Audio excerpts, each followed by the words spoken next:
All right, guys, it is Rick, and this is Rick with Flip with Rick, and we are in a new time today. We're testing this out to see if you guys like it. So you guys normally see me at 5 o'clock Eastern time. So it's 1 o'clock Eastern time. Today's a national holiday. If you're a vet, please let me know. Would love to see that. Let me bring this on here. And so, guys, you'll see the comments. So the comments are going to be on the right-hand side. And let me know where you are coming from. Let me see here.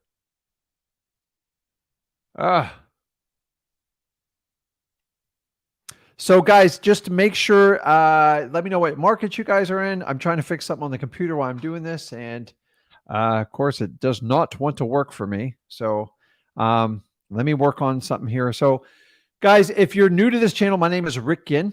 And today we are talking about creative financing. So a lot of you don't realize I actually do a ton of creative financing stuff. I make it secondary to wholesaling because my primary focus is always going to be on wholesaling. But today we're going to talk all about creative financing. I'm going to actually walk you through start to finish on how to locate these deals, how to take the deals down, the different options you have on them. And then from there, we're going to do like a Q&A. So I'll probably take the first 45 minutes because I need that much time to kind of go through it. And we're going to go from a basic entry level. And I want you guys to understand is you don't have to know everything about real estate. And people who tell you that, it's those are the ones who do analysis, are stuck with the paralysis analysis, however you want to call it. And I'm here to tell you is if you can focus on solving people's problems and maximizing their value, you can do really, really amazing things. So hold on one second here. I got to figure out how to pull this thing on. So, okay, there it is. And let's see if I can slide this over. Present, share. There it is. Okay.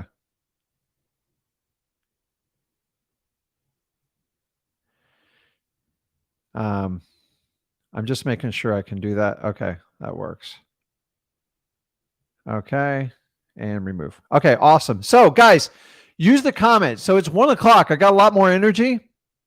Maybe it's just like earlier. I don't know. So we'll figure this out. So let me know which market you're from. If you guys are brand new to this and you're figuring like, well, how the heck does this guy do this?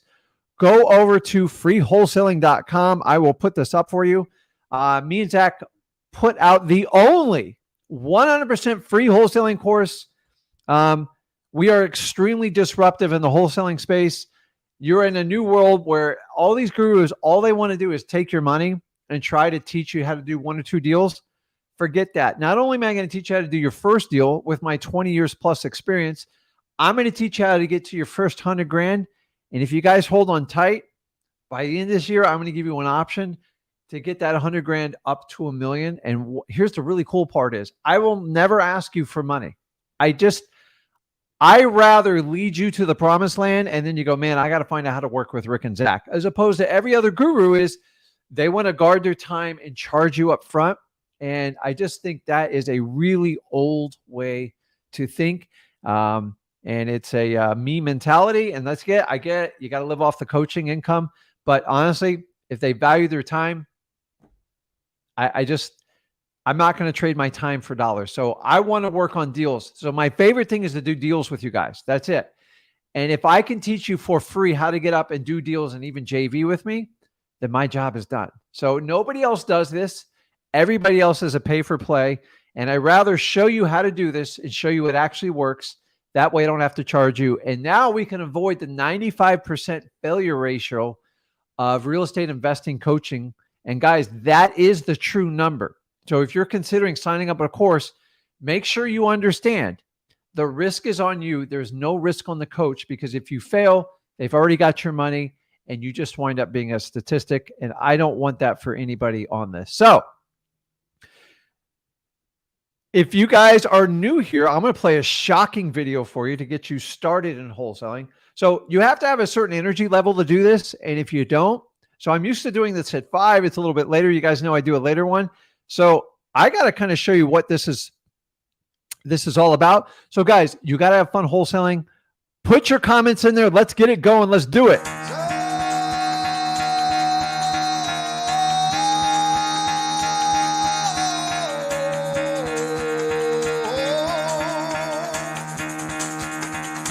Get the fuck out of bed, bitch. Go.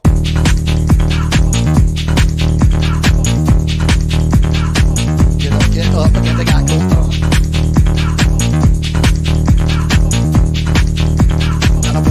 Time to wake up, bitch. Get up. Get up. Get up.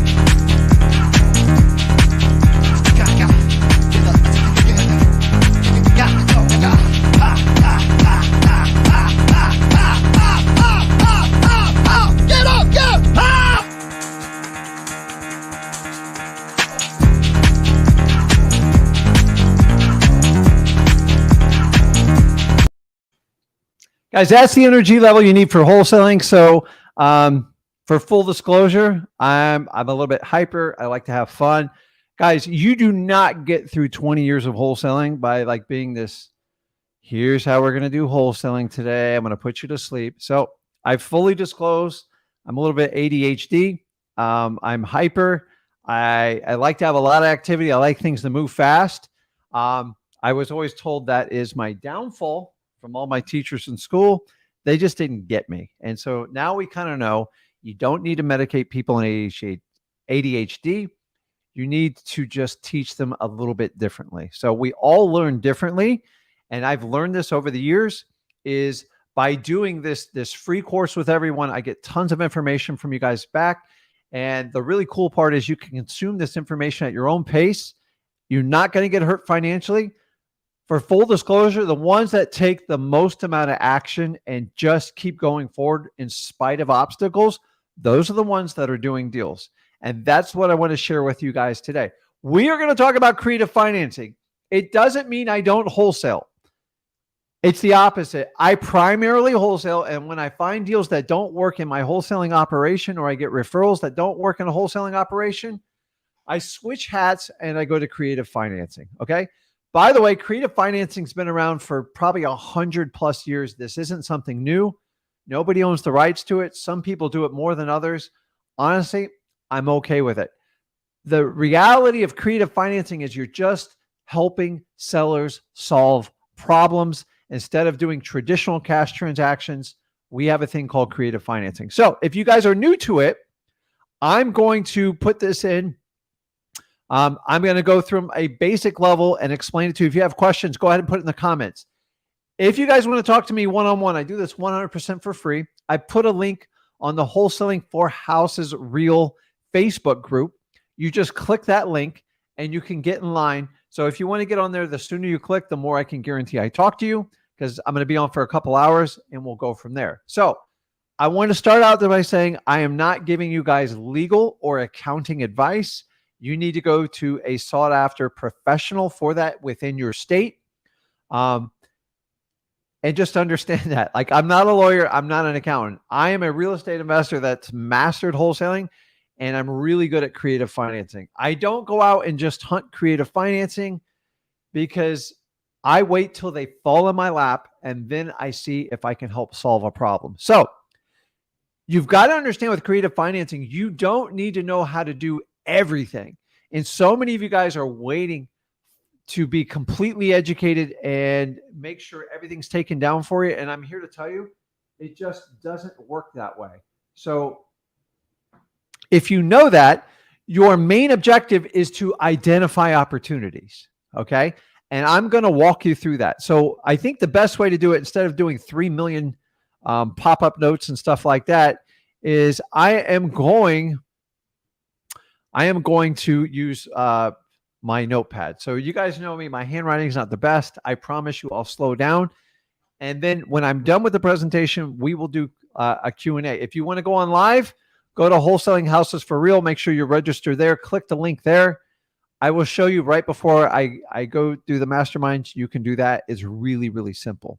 So without further ado, let's jump into it. Let me minimize the screen and put it up here. And we are talking about creative financing. So if you guys have any questions, please put them in there. I will try to answer some of them as we go. And I love this. So I want you guys to understand, I'm not switching to creative. I've always done creative financing. Creative financing is a byproduct of what I do. Okay. So if you're in your normal wholesaling mode and you're hunting for deals, you're going to find deals that you just can't take down. Either the mortgage is too big or the seller does not want to budge. So the reality when it comes to real estate deals is people always ask me why. Why would someone want to do creative? Well, let's look at this from two sides, okay? From the seller side, okay? Most sellers that wind up doing creative financing, there's only a couple of reasons they do it. Number one, it's the only way out. I'm going to go into detail and explain this, okay? You've got to understand that some sellers are in such a predicament in their property. Creative financing is really the only solution other than foreclosure, okay? All of you will agree on this live that foreclosure, nobody wants to do that. Nobody wants to do that. So it's inevitable that someone would look at a subject to, a lease option, some sort of owner financing. And I'm telling you, my best creative financing deals are because it's really the only option. The challenge is how you present it to your seller to let them understand that is the challenge you're dealing with, okay? The other reason they do that is because they can get their price. Did you know a lot of sellers, their main focus is only on the price, okay? And the really cool thing about real estate is everything is creative, okay?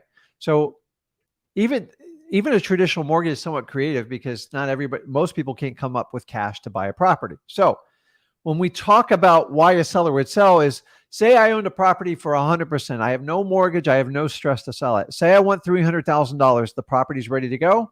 Guess what? If I get this price, I'll sell it. My strategy to that seller is, if I know I can't get a discounted wholesaling deal, I'm just going to say, listen, Mr. Seller, what if I could get you that price? And that's how my conversation starts. Now, you can make the creative financing on it as creative as you want, whatever you and the seller agree to it. Why would the seller do that? Number one, they get their price. And number two, they get tax advantages by doing this, okay? The reality is, in America, nobody wants to pay taxes, but it's inevitable. So anybody who can kick the can down the road, they love to do that. And a lot of people in their 90s, I've seen people in their 100s go, I don't want to pay the taxes while I'm alive. I'm like, okay, what if we could have put a deal together that once the day you die, then your state would pay the taxes or something like that. Remember, I'm not a tax consultant. I'm not a lawyer. I'm just giving you ideas to solve problems. A lot of people that have really nice properties and they own them free and clear, their only speculation, their only conditions are, I need this price and I want to delay the taxes as long as possible. No big deal. How do we solve it? Creative financing. Okay. And I'm going to walk you through a lot of ways that you can solve all these problems to get that going. Let me pull everything up here for you. So why would a buyer, which is us, want to do creative financing? Because you can do more deals. You can help more people, more sellers, and you really can create a lot of cash flow. Okay. Remember, everything in life is negotiable. I promise you. Okay. When a property is not moving, it's not in high demand, sellers are open to creative solutions. Okay. So what we're going to do is walk through creative financing from start to finish, and we will go from there. So don't worry. This thing's recorded, so you don't have to like go crazy, like making notes or anything like that.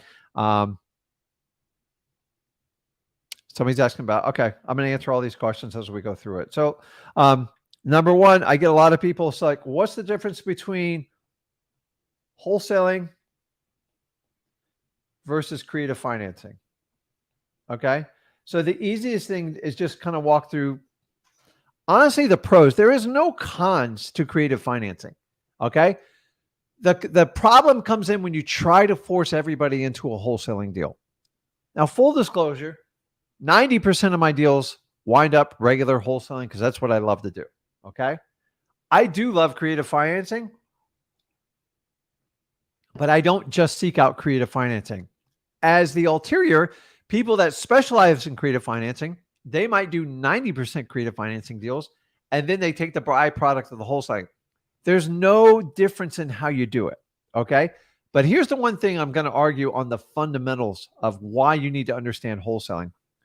Wholesaling, in my opinion, is the number one skill set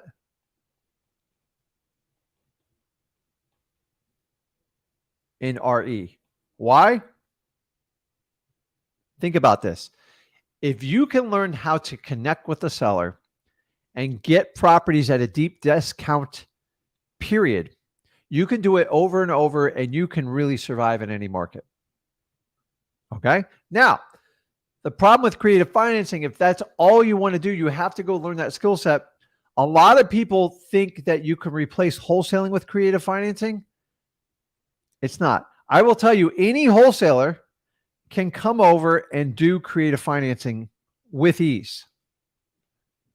I'm here to tell you, the people that learn how to do creative financing to come over to wholesaling, they typically fail. You know why? Because people tell them you do creative financing because you don't have to fight with wholesalers. But the problem is you skip the most fundamental skill set, which is learning how to negotiate and connect with sellers. And if you learn the fundamentals of that, you can do anything you want in real estate. Okay. So if you're looking at real estate, specifically creative financing, so you don't have to do wholesaling, you're looking at it wrong. Okay. The problem, so here's the other advantage with wholesaling. You get cash today. Creative financing, down the road. So let me ask you, if you buy 5 creative financing deals, unless they cash flow from day one, you've got to now go get a job and figure out how to do it. Wholesaling, complete opposite. Okay. So the reason why I like wholesaling so much is you do this cash today, and then you have money for down the road. Even if you want to make, so if you got to make a larger down payment and you're going to be negative cash flow up front, if you understand that, you can come back and harvest your money in 3, 5, 10 years down the road. So most creative financing coaching, I'm just like, don't shoot the messenger. I'm just telling you, it is sold so you don't have to compete with wholesalers. It's a super sexy message. But the problem is their success is based on you contracting creative financing deals, which is great. The true measure of success, though, is make sure you can do this full time and make money at it. If you start out in creative financing, it's a long journey to make money up front. And most people that teach it will be honest with you and tell you that. Okay. Your success can't be just do on a creative financing deal, because anybody can do a creative financing deal. The question is, did you make money up front? Do you make money every month? And are you going to make money on the exit plan? That is truly successful creative financing. And that's a skill set that has to be learned over time. It's the truth. Okay. Most people can't go out and get a creative financing deal and make 20, 30 grand up front on it. Okay. The downside of wholesaling is you have to do it day after day. Okay. It is a job. I'm fully telling you this, guys. Okay. That's why if you can do a blend of the both, it is the perfect world. Cherry pick the deals where you can do a creative financing deal and you can get paid today, you can get paid later. And I'm going to teach you today, if you can do creative financing where you make money up front, that's how you need to do it, especially in a down market. Okay. A lot of people have done creative financing deals over the last 3 or 4 years. We're going to find out if they actually made money because these prices are dropping. Now, price is not always the most important thing in creative financing. It's always going to come down to cash flow. But at the end, if you overpaid for a property and you got to sell it in 3 to 5 years, you're going to have a day of reckoning, and you want to avoid that in creative financing. So I love wholesaling. I love creative financing. And honestly, anybody who helps you get in the business, I'm fine with it.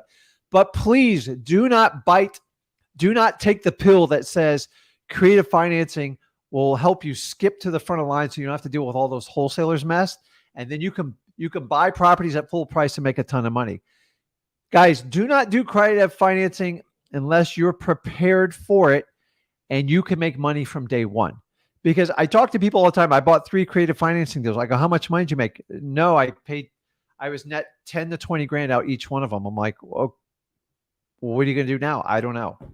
And so they come back to me from the creative financing side. So start with wholesaling and then understand creative financing. When a deal comes up that doesn't work for traditional wholesaling, you will have the wherewithal on how to do the deal. Okay. There are some more complexities with creative financing. I'm going to be upfront with you on it because it's creative, but the mechanics are based on price versus terms. So you guys already know that kind of going up to it. So let's talk about, a lot of people ask me, they go, hey, Rick, is creative financing legal? And it's completely legal. Like there's no issues with it.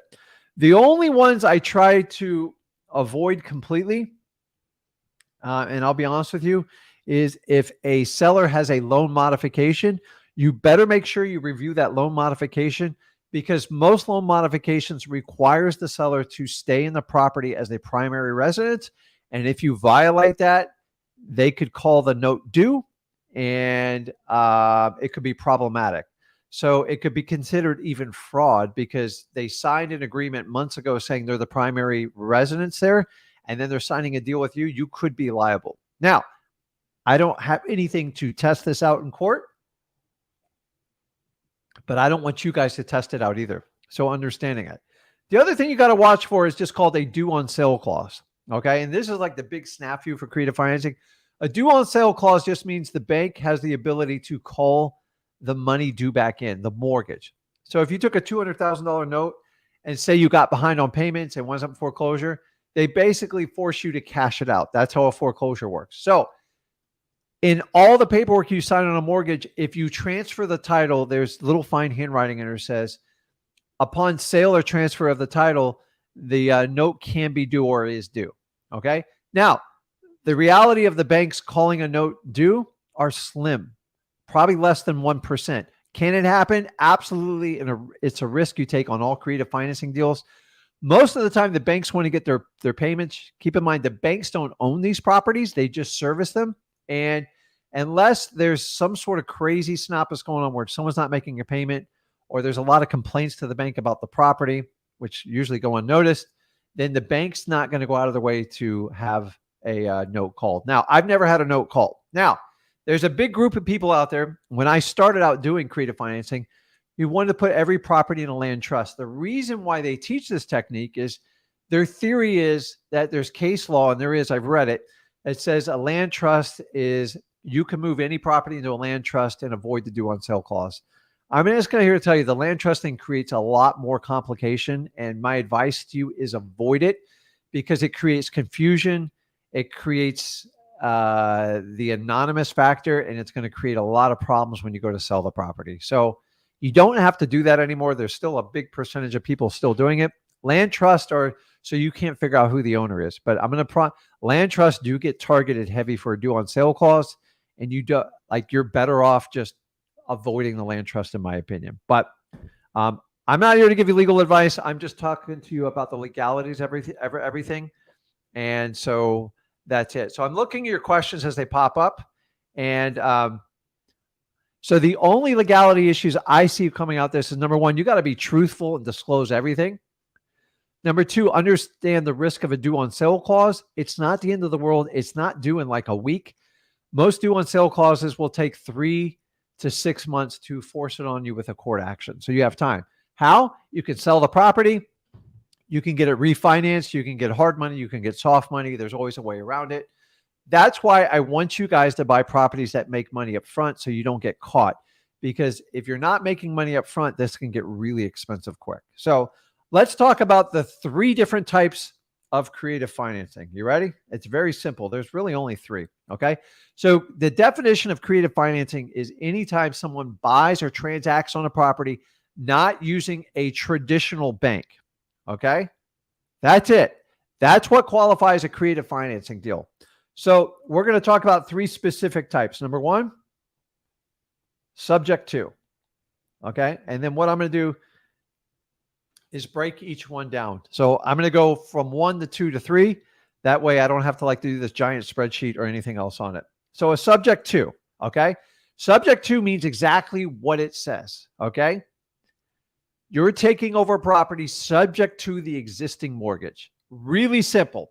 So John Smith has a property. He wants $200,000 for it, okay? He owes $185,000 for it. This property he's owned for 2 years. So how did John get in this situation? Well, he put down very little money. He could have got like a VA loan. He could have got an FHA. It doesn't matter what type of loan it is. I don't care about that part. And they had closing costs. So I don't know what and then basically the value of the house right now, the ARV is $200,000. He owes $185,000. What's the problem? If he lists it with a traditional realtor, he's actually going to owe money. Why? Because of this. Okay. It's 10 to 12% to sell a house. Rick, how do you come up with that number? 6% realtor fees, 3% closing cost, and you can throw in another 3% of miscellaneous expenses in negotiation. Okay. So if I did that on this one, 200,000, I mean, you're talking over $20,000. So what's the seller going to do? The problem is he's already moved out of the house. He can't afford the payments. Maybe he had a reduction in income. Maybe he lost his job, and he's talked to realtors that they can't do anything with him. Really, the only solution now, he can let the property get foreclosed on, but it's going to be painful. It's going to destroy his credit. So what if Rick came along? I'll put this in red. Okay. And I got to tell you what, I'll give you the $200,000 for your house. Okay. No closing cost. I'll take over your existing mortgage, the $185K, take over. So you got to find out if they're behind on payments or not. Hopefully they're not too far behind. A good stress test for these is you really don't want to be more than 3 payments behind, because it gets expensive quick. And if it winds up in a pre-foreclosure or foreclosure, it's going to eat into the equity of this house. I'm not worried about this $200K. Okay. I want to look at the payment amounts versus the rents. Okay. You also got to find out if they escrow for taxes and insurance and all that fun stuff. And you're looking for a spread. So typically you want to look at something $400 positive cash flow. Okay. So here's where it gets a little bit dicey on this. Rick, how much do I pay someone for a subject to? And to be honest with you, this is the part that is wide open. There is no set number. Okay. Now I've done it for as little as 0. And I've given as much as $150,000 for a down payment. Well, Rick, how do I justify this? Well, if you think about how we do wholesaling, and everything I teach you here is going to be predicated on wholesaling, is how do you negotiate that number? Okay. So right off the bat, you're thinking in your mind that they want $15K, right? Well, that's the equity spread. No, guys. Think about this.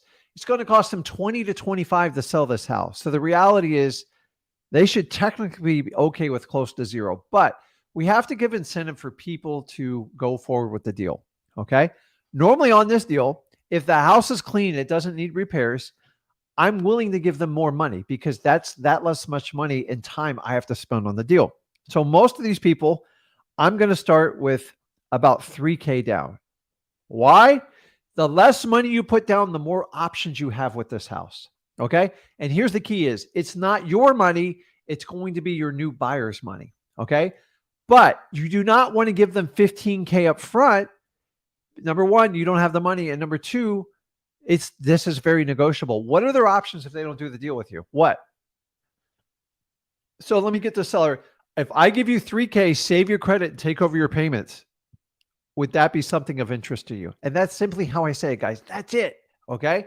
What you wind up with depends on the desire you want for the buyer. It's in a good neighborhood. It's clean, which is what I require in subject twos. I'm not doing more than 10 grand down very rarely, unless it's like a high-end house, like an Airbnb. It's different. Why? Because my goal is to collect twice as much as I give to the seller to put me in a positive cash flow. So let me explain to you this. If I take 3K down, then the minimum I would accept is 6K from my new money. Okay. 3K goes to pay them, and then I pocket 3K. If I give them 5 grand, I expect to get a minimum of 10 grand. These are minimum numbers. Now, why do I say don't go over 10 grand? Because in most markets, people won't give you more than 20 to 25K up front because it becomes a lot of money. Okay. So the most I'm going to offer 3K, and then I'm going to max out at 10K. And that's with a clean home. Okay. Now, guys, it's not uncommon if the house needs a lot of repairs that I give very, very little money on it. Okay. You have to have options. If you guys are going to do creative financing, if you had to sell that thing in a month or two, would you make money? And a lot of people, how they structure creative financing, they're planning 10 years down the road. Guys, you don't know what's happening tomorrow sometimes. Okay. Subject twos are valuable.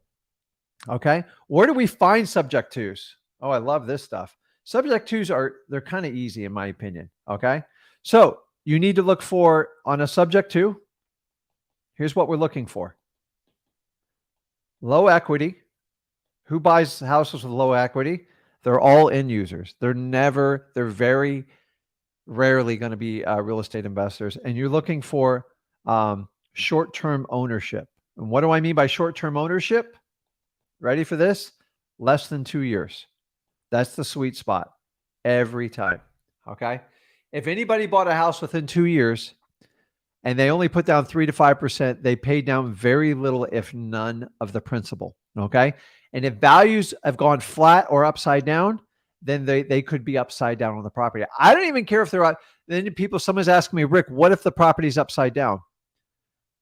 No big deal. Like, you just got to make sure you didn't put too much money out and the rehab's not too bad and that the cash flow is there on a monthly basis. This is all subject twos are, guys. Okay. So how do I find a subject two? Okay. So if this is your avatar, how do we find them? Okay. Think about where you find a subject two. Typically, FSBOs wind up being subject twos. Why? Because they can't sell it without a realtor. This is a great place to go look for them. Okay. The next one, sometimes they put them up for rent. And then good old MLS, expired listings, even existing listings, works very well. Why? Think about this, guys. If you're looking for nice, pretty houses, they're typically going to be tied up with realtors. Realtors typically struggle selling properties that have little to no equity in it because they don't want to negotiate any of their fees. So if you can put together a win-win situation where they still get paid a commission, that's why you guys got to limit what you give the seller. That's it. Guys, I want every seller, I wish I could give everyone $1 million. The reality of this business is, unless you just want to do creative finance deals just to say I did a deal, you've got to be smart about your money. Okay. Especially in this market, you can't be giving $20,000 and $30,000 deposits, especially if you're brand new. And I know a lot of you guys are saying, well, I just get that money from the new buyer. Here's the problem is new buyers have a limit on how much money they're going to pay. Once you go over 20K, you're probably going to have to write a check out of your own bank account. And unless you're prepared to do that, please do not over offer on creative financing. Most creative financing I do on subject two, I'm usually being hugged and go, thank you. Here's the key is you can't force these deals.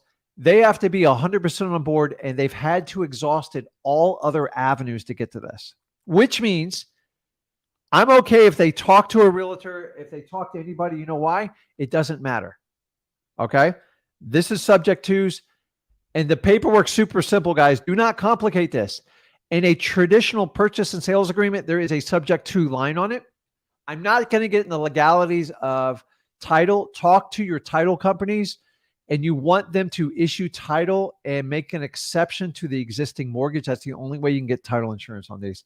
I know there's other creative ways. I try not to get cute with this stuff. Talk to a title company, talk to an attorney to get the details on it. Your guys' job is to find the deals and put them together. Okay.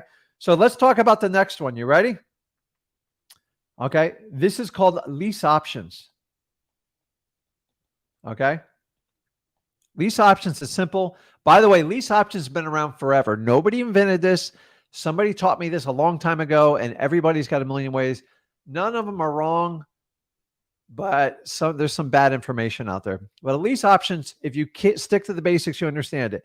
It is a lease and an option agreement. It's two factors. That's it. Okay. So how does this work? So let's look at how we would find a lease option, and this will help explain it. Okay. Lease option people are looking typically to rent these types of houses out. And most of these people rather not deal with the traditional headaches of a tenant. So here's how I find most of my lease options. Okay. Once again, on the MLS, expireds, and even current listings. These are the properties that just aren't moving. There's no other solution for them, and the owner's stuck in their ways. Okay. Also, FSBOs, dynamite. And then last, one of my favorite ways are rents, for rents. Okay. These are people that have plenty of equity. They have a decent amount of equity, probably 20% or more equity, typically higher. And they don't want to give it away, but they don't want to rent it out. And they're trying to figure a way to make this work. So here's simply how I do it.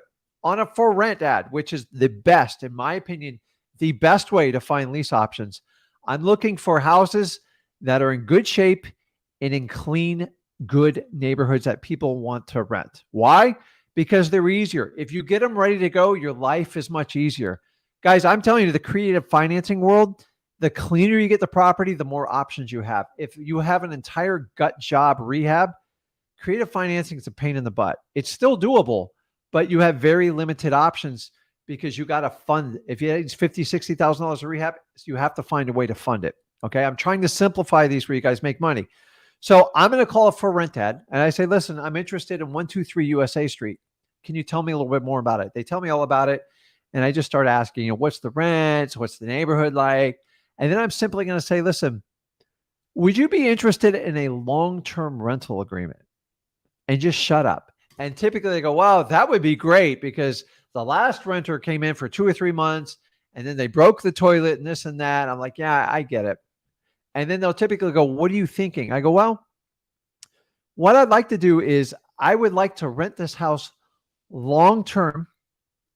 And then at the end of the term, whatever time we agree to, I'd like the option to buy it.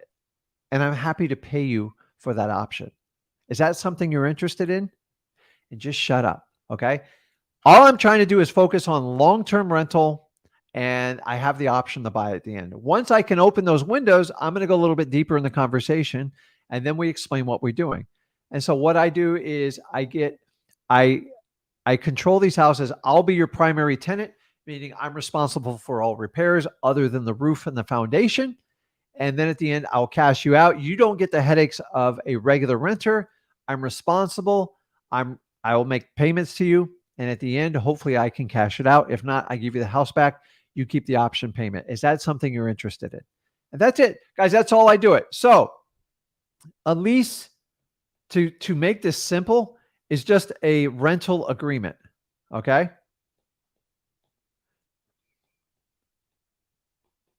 I like to do it for 5 years because the longer you get, the better off you do it. And then we pay market rate. Might leave a deposit, whatever you. The option is I'm going to figure out a price. You're typically going to make them a price that makes them very happy because you're going to get a premium above it. So the option is for market price. Okay. And you're going to pay a fee for this. So most of the time, I put up $1,000 option. for a predetermined price. Now, I don't lose sight. I could care less what I give them to him because I'm going to mark this up probably 10 to 15% to my end buyer. Okay. So you don't want to make it so high that where you can't make a profit on the end. And then here's the really, the cool part on it is that $1,000 gives you the right to buy the house within 60 months. Then I'm going to turn around and I'm going to get an end buyer on it. Okay. They're going to give me a chunk of money up front, which is the really cool part. So typically I'm going to take anywhere from 5 to 10K. Okay. These are smaller amounts. I'm going to make $300 to $500 a month in cash flow. And then my exit price is going to be a 10 to 15% premium over my option price. Guys, I do this all the time. Now, I'm trying to look at questions while I do this. So let me pull up a couple while I'm doing this. Okay. So Lucas, hey, what do I do about DTI? Good question. Okay. DTI stands to debt to income ratio. You guys need to get familiar with this term because in the loan origination field, this is everything. Okay. And all it is a math problem, and it figures out how much you owe per month in debt and how much income you got. And if it exceeds a certain number, you don't qualify. Okay. AKA if you have high credit card bills, if you have ridiculous bills you owe, then and you have low income, you're not going to qualify for these loans. So the debt to income ratio is number one. It's important for your new buyers. That's why you have them work with a local mortgage broker to make sure they're qualified. I'm not getting into the weeds on it, but Luca, you're probably talking about the sellers. Okay. So the sellers eventually want to buy another property to do something, but they have all this debt in their name. Okay. Just so you guys know, creative financing, especially on a subject to, it stays in their name. There's no way around it until you cash the mortgage out. There's reasons we can't cash the mortgage out because of the predicament they're in. So to fix their debt to income ratio to get another property, you can actually use your agreement. Okay. You can actually write up a rental agreement for a subject to, and then you can hand that to the mortgage broker, and the income from that property will offset the DTI. Now, it typically takes 1 to 2 years seasoning of this. That's just the truth. Most people won't tell you that. And then they'll offset 70% of that. Okay. They're going to factor in vacancy and stuff like that. And that will usually qualify that person because in the bank's eyes, that property they sold to you subject to lease option, they qualify it as rental income. And so that will qualify the DTI. So a good question here. Steve asks, hey, Rick, can you wholesale creative finance deal? Absolutely. It's one of the greatest parts of it. The best way to wholesale it is make sure you're not in over your head and you didn't commit to a huge down payment to your seller, because that is going to be your challenge. Okay. So if you decide to give a seller $30K on a subject to, that means not only do you have to raise the $30K, you have to raise it above what your fee is on that. And then keep in mind, the numbers still have to work. So the higher you guys give a down payment, the more you're going to be pressured in getting the right type of buyer for it. That's why I like to cash all my creative financing deals. For the most part, the ones I'm doing for profit, I'm making cash flow from day one. I just don't negotiate on this, guys, because I was here in 07, 08. I had a bunch of creative financing. Guess what? I had to give a bunch of them back. You know how painful that is? Here's how you prevent that. Don't overcommit. I know it's creative financing and you don't have to get bank approval, but at the end of the day, you're still responsible to live up to your end of the bargain. And remember, we always talk about doing what we say. You can say it, but if the market puts you in such a hole and the values drop on that property, is the only way you can do what you say is you're going to have to write a check out of your bank account. And I don't want anybody to get stuck on that. So Alex says here, so I'm not going to get into the wraps and the details because it'll be a 2 hour and I won't be able to talk to anybody. Okay. If you just do a subject to, it doesn't help with the DTI issue. It does. Okay. You just have to produce an agreement for the bank or the mortgage broker to use that income to offset the debt. So if you want more details, guys, talk to your mortgage brokers. I tell you, you should have a mortgage broker in your back pocket and spend a lot of time with them, and they'll educate you on like the whole thing. So guys, lease options, they work well. Like some people just rather do it this way. For full disclosure, lease options, not my preferred method.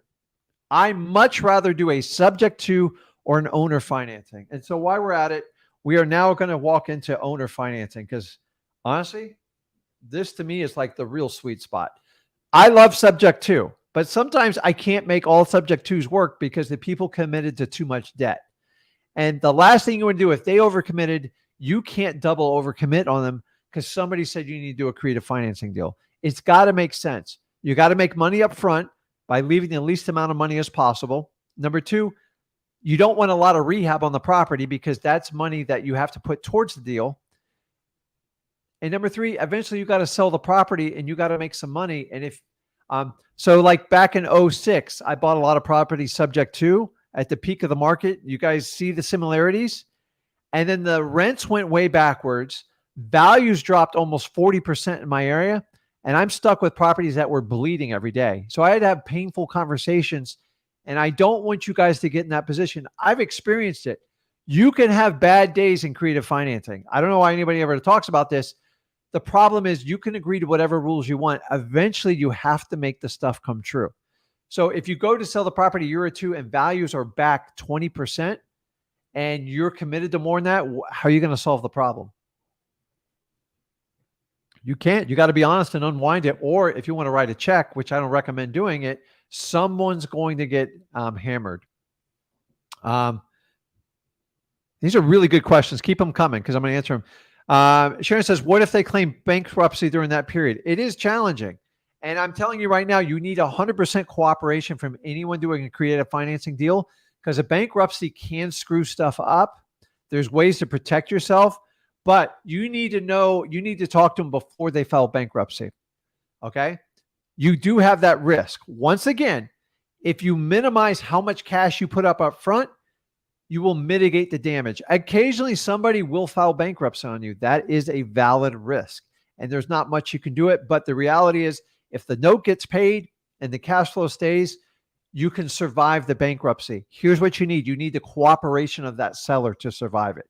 So you have to have someone 100% cooperative. I recently was working on a deal and the seller got so uncooperative, I just walked away. Because if they're being this difficult in the first week, I can't imagine in 2 or 3 years. And it actually worked out in the favor. So let's talk about owner financing. And then that'll give us an hour to talk to you guys. So if you want to hop on, I got plenty of people in queue there. I want to help you guys out and then we'll chat. So owner financing. So this is typically going to be a high equity owner, which means they're more advanced. And when I say advanced, that's not always a compliment. It just means their expectations are much, much higher. Like I'm not taking, so they typically never negotiate on price. Okay. And they are typically a long-term owner, usually 5 years plus. Okay. That is going to be the avatar for a owner financing. Now, keep in mind, they typically own these properties free and clear. And they are usually stuck on price. Now, if you know that going into it, then that is the advantage that you can use against them because all they want is price. So if you understand how creative financing works, the basics is if I give you price, you got to give me terms. Okay. You can never get both. If you do, you're amazing. And please share the deal with me. But you're giving them. So in real estate, this is how it always works. Okay. 20 years plus.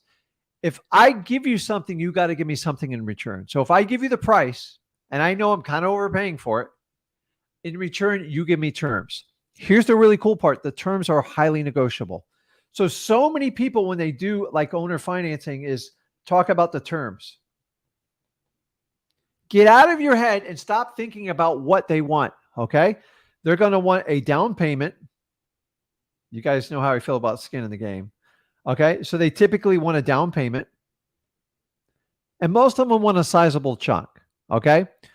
Most of these down payments are between 5 and 20K. You guys know how I feel about it. Try to stay on the lower side of it. Okay. Then they're going to want a monthly. Okay. So here's the tricky part. So many of you guys think you need to go to an amortization schedule. You don't. Let me give you an example. I recently bought a property where I gave the guy $1,000. I swear $1,000. And I negotiated a monthly payment. Okay. Now, since I was giving him less, he wanted a little bit more per month.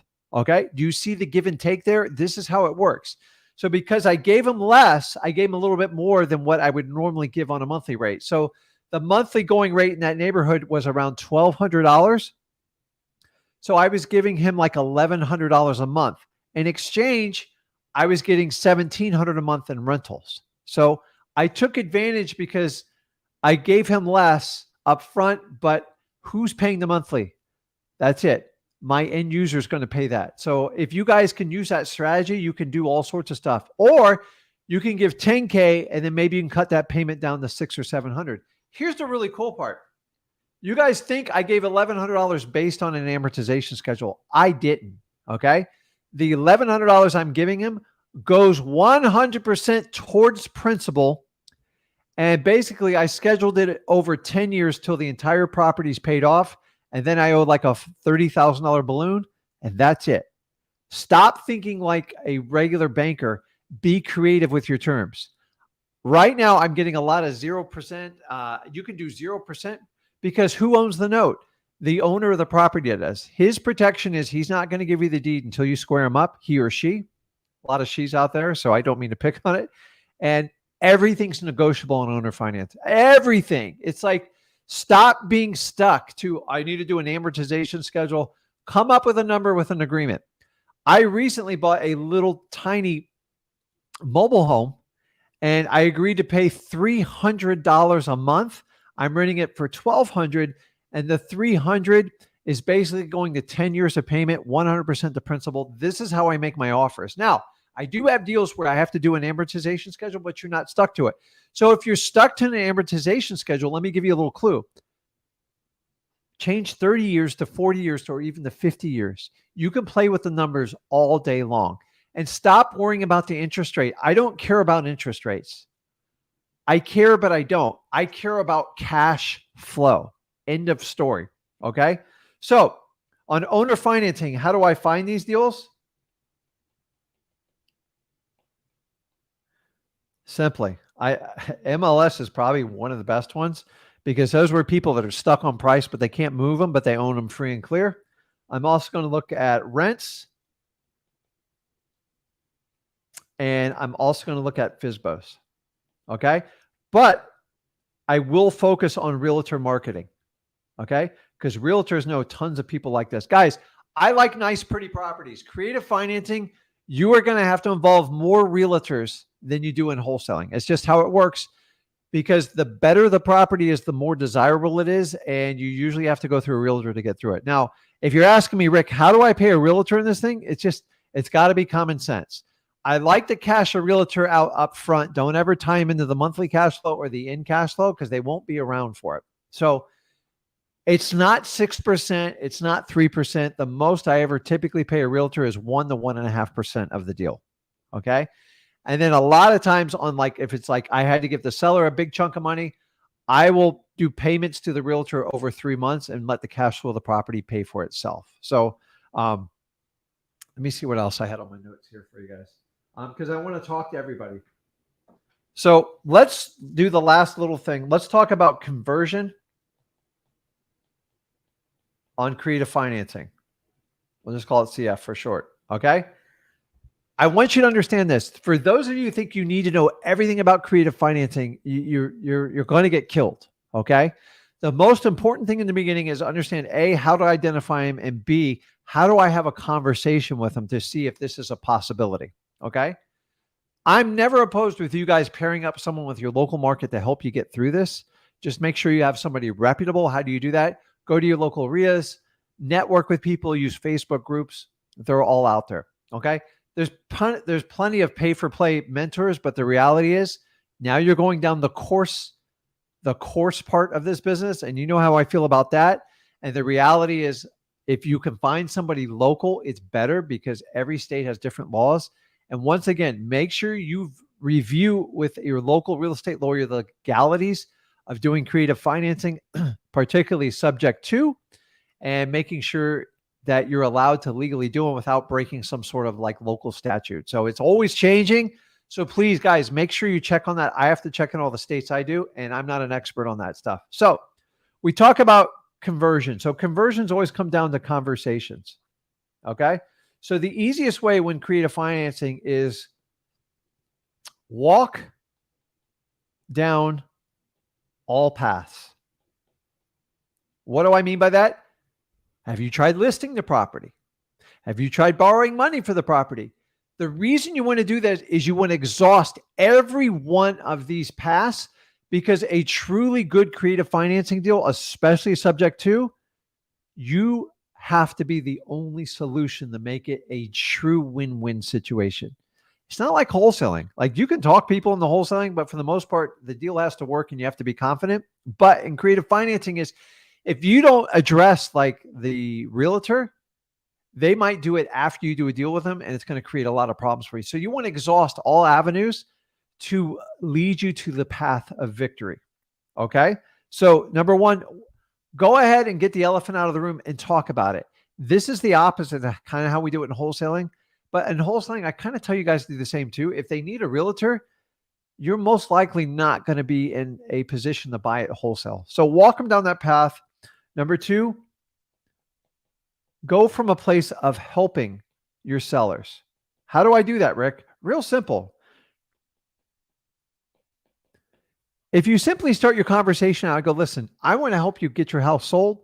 I know I can't buy it with my traditional wholesaling because you owe too much.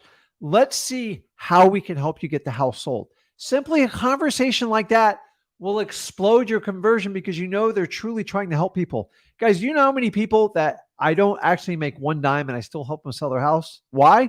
Because it opens more doors for more opportunities. And who doesn't want to help people? You're not going to profit from everybody. And don't be that guy or girl who goes, oh, I can't make money if you're walking away. Help them out. You'd be surprised the amount of referrals and all the other business you'll get on it. It works really well. So you have to help your sellers. How do I do that? Let me see how we can help you out. Let me look at every avenue we can do it. Okay. And then once they find out there's no other way for them to get this deal accomplished, then you provide them solutions. Number one, every creative financing deal I do in my head and I present to them. I don't even go through the paperwork till we have some sort of verbal agreement. What's the point? Okay. Your worst case scenario, guys, you're going to overthink this. I'm telling you, if you can't take it down traditional wholesaling, talk to them, get a conversation going, and just see how you can help them. Walk them through all the paths, see how you can help them. And then you have enough education with this video and all the other ones I teach over for you guys. You go to freewholesaling.com. I have a whole thing on this, and you have enough ammunition to set up basically a verbal deal, meaning you have enough to go, hey, I can do a subject to. The reality is you just got to negotiate the upfront down payment. And here's the biggest thing that you guys got to understand it. It's all negotiable. The only number like that you think you have to overcome is the one in your head. So in that example, I told you the property's ARV is 200,000. The guy owes 185. Every one of you think you have to give them 15 grand. It's not. It's whatever you agree on. He agrees or she agrees. If they go to sell it traditionally, they have to bring a check to the table. So think about you. If you have that pre-conversation like that, even if you give them $1,000 or $2,000, you're the hero. So what you want to do is be the hero in creative financing, because nobody else, the realtors wouldn't help them. The wholesalers wouldn't help them. So because we're wholesalers, I'm giving you the back door to help everybody. I think if everybody starts out from the wholesaling position, meaning I make cash today, I understand this is a job today. It's a highly paid skill set job, and it's going to lead to tons of creative financing opportunities. As you get more mature and you understand, you learn how to do all the paperwork, you can easily take down these creative financing deals. They're really not complicated. The biggest complication is going to be you. I guarantee you, just simplify it. help people out. Identify, can I do a subject to? Because subject twos, basically, they only qualify in one way, typically low equity, short-term ownerships. A lease option is one that could be an owner financing, but a lease option works. Those people are focused on like rental and price. And then owner financing, someone that's just free and clear, owned it a long time, high equity, and they only want their price and they want to minimize their risk. And they typically want tax advantages. And that's all you have to understand in creative. Guys, I'm going to be honest with you. Today, when I get a complicated creative financing, I go find people to help me out. Like I do some complicated commercial stuff. I don't even know how to take it down sometimes, but I go find the right lawyers, accountants, consultants to help me take it down. I don't mind giving up a little bit of money to help me take it down. I want you to understand you can do the same thing. You don't have to like go. The money is in the opportunity. If you find one of these deals, call me, JV with Rick. I have a link in there. Let's do something together. But I want to make money from day one because that's how you really build momentum. So let's see here. Okay. Okay. Let's get to phone conversations on that. Let me take this off the board here. And I can see my screen a little bit better. And oh, Kiki, I don't see you in line unless you're under a different name. So I'm not sure. So let me take some questions here. And guys, I love creative financing. I just thought the only challenge is if you decide to do creative financing because you think you're going to avoid the complications of wholesaling, you've just created yourself a whole nother problem. Because the pitfalls with creative financing is if you don't understand how to do it and you take it down and you keep giving people large chunks of money, like when are you going to make money? So a lot of people in the last 4 or 5 years, you were trying to incentivize people to do it by huge down payments.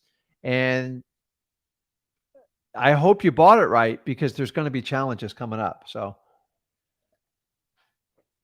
okay. So this is a good one now. Now we got really good questions. So Rick, you recommend a friendly creative financing title in the Central Coast Cali. Now I'm here to tell you the word friendly creative financing title company is going to be an anomaly, meaning there ain't going to be a lot of them. Okay. You got to understand title company's main job is what? To sell title insurance. Okay. They make on average 50 to 60% of a title policy. So an example, on a $2,000 title policy, they'll keep approximately $1,100 to $1,200 of it. Not a bad deal, right? A lot of you guys think they make money off of the transaction fees and stuff. Most of the fees they charge covers their overhead. They have employees, they have insurance, they have rent. It's a pain in the butt. So their profit margin is going to be on title insurance. The key to title insurance is to make sure there's no claim. So they underwrite them to minimize any of the risk. Okay. A creative financing, I'm going to be honest with you, there is risk involved in the transaction. There's a due on sale clause. There can be a bankruptcy. There can be all sorts of things. And for that reason, you're going to find a lot of the creative financing deals. A lot of people do what they call a tabletop underwriting on it, meaning they pull up the title, they see if there's any liens on it. You can do it yourself. You can hire people to do this. I'm not here to give you legal advice on it. Predominantly, most title companies will not write a policy on a subject to. Now, owner financing, they'll write it all day long. That's easy because it's easy to insure. A lease option, you don't really get title insurance because it's a tabletop closing. Okay. So the advantage of some of these is that like there's very minimal closing costs. Now you can get a title company to issue a title policy. Typically they want to write an exception to the existing mortgage for obvious reasons.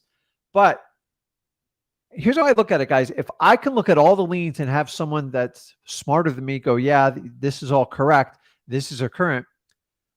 And I'm putting a little to no money down payment. I'm okay not getting a title policy. That's for me. I'm not instructing you guys. You have to decide. Just be careful asking for a creative finance friendly title company because they don't really exist. There are ones that will help you because most of them can't sell the title policy and the owners, they're in business to sell title policies. So be open to pay them a fee to run the title and help you do the paperwork, maybe a couple $100 or do something like that. Or there's people that can do this nationally for you. Just understanding like the title policy is problematic when you come to some of these creative financing deals. So, really good questions, man. Okay. So,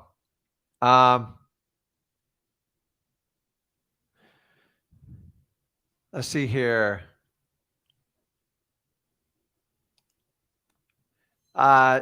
So people are used to the 5 o'clock. This will be on replay, so you don't have to worry about that. So you're covered there. Let's see what else we have here. See, I'm seeing people normally I see at night, and there's bright daylight behind them. So that's exciting, right? You know who I'm talking about. So, Chris asks, do we have formulas for MAAs from the 1 to 25 for creative financing? I mean, here's the wild part, guys. Here's your formula. Whatever your seller will tolerate. There is no formula. That's the beauty of creative financing. And here's where you can get in trouble in creative financing, because you use your own imagination. And if you don't have experience doing it, you don't know like if it works or not. Sometimes there's unique properties like waterfront properties, like in Florida, that we have to reach and go to the maximum limit. And then there's properties I'm not sure if I even want to take. Those are the ones I leave like zero, almost nothing, or $1,000. So it's up to your level of risk, but the reality is it's underwritten on the deal, and it's up to you on how you want to take the deal down. So your MAO for creative financing, you have to use a common sense approach. So whenever I lay money out on a creative financing, here's your MAO sheet. Number one, is the property in a good neighborhood and is it ready to rent? Meaning it needs little to no repairs. Number two, are they up to date on their payments? Remember, if they're behind on payments, say they had a $2,000 a month payment, they're behind 3 months, that's $6,000 you're going to have to make up. That's going to come out of your equation, okay? And you have to factor that in there. So when you leave the money out, the least you leave, the more options you have. If you commit to a $30,000 downstroke and you can only get 10 or 15 in your area, you're either going to have to cancel the deal or you're going to have to come up with like 15 grand out of your pocket. I don't think that's a great formula for you. Okay. So the MAO on it is what you and your seller is tolerable with. Okay. If it's a good property, I'm willing to go up because I know it's going to be easy to sell. If they need a lot of repairs and they're behind multiple months on payments, you can't give a ton of money because you have risk in the deal. So remember, most of you are starting out on very limited budgets, okay? I'm talking from the grassroots wholesaling. You don't have big bankrolls behind you, okay? If you have someone willing to fund you hundreds of thousands, millions of dollars, you want to take this risk, go for it. It's not the response. You need experience to do that. So your first few deals you want to make cash flow from day one. End of story. It's so important. So Carlos asked, hey, Rick, what do you do when a property has equity, but it's going into foreclosure soon? Well, you got to talk to the seller. You got to get all the details, run the numbers, and see what's going to be a good fit. Sometimes these deals wind up being really good creative financing deals because if they're not too far behind on payments, you can make up the payments and get them going. And most of these people will take little to no money. But remember, the longer the wait, the more the equity gets eaten up. So I always approach from a wholesaling perspective. And then if I can't take it down, if it qualifies for creative financing, I would take that route with it. But remember, just go from the point of how can I help the seller out and just explore every option and walk them through it. These comments are really good because I've never seen them before. Not many lawyers know about Sub 2 either. I'm having a difficult time looking for lawyers to write me a California legal standard contract. So the good part is most regular contracts will cover creative finance. It's not complicated. Remember, the only part that's negotiable is the financing part. So the traditional purchase and sales agreement will work for most of these, meaning it's enough to get the ball rolling. Okay. So your state accepted contract for a purchase sale agreement has a line item in there for a subject to, or it'll say existing mortgage. Did you know the HUD-1, which is the federally accepted way to close a property, has a section in there for an existing mortgage? So if the federal government's okay and the state realtors association and the state lawyers association is okay with it, then it's okay for you guys. So Stop relying on lawyers to write you a contract because they want to protect against any type of risk, and there's no way to completely alleviate it. So if you want, you could write a simple letter of intent to just say, hey, this is what I want to do. Let me know if you agree on it. And then you can take that and go to your local title company. You can work with an attorney, or honestly, the paperwork's not that hard, guys. It's because the only thing additional you add to the contract is your terms of financing. And you can add that in a separate addendum and spell out the financing. Okay. So don't try to overcomplicate it. Remember, a lease option, they're two separate agreements to begin with. So that's solved. A subject to, you're just taking over the existing mortgage. And then an owner financing, you just have to spell out all the terms on the back of the purchase and sales agreement on an addendum. It's that simple. The paperwork's simple. So don't let a lawyer try to fool you into any of that stuff. So, by the way, I'm not a lawyer. So make sure you check with your local real estate lawyer to make sure you're not breaking any laws. That's my disclaimer. So,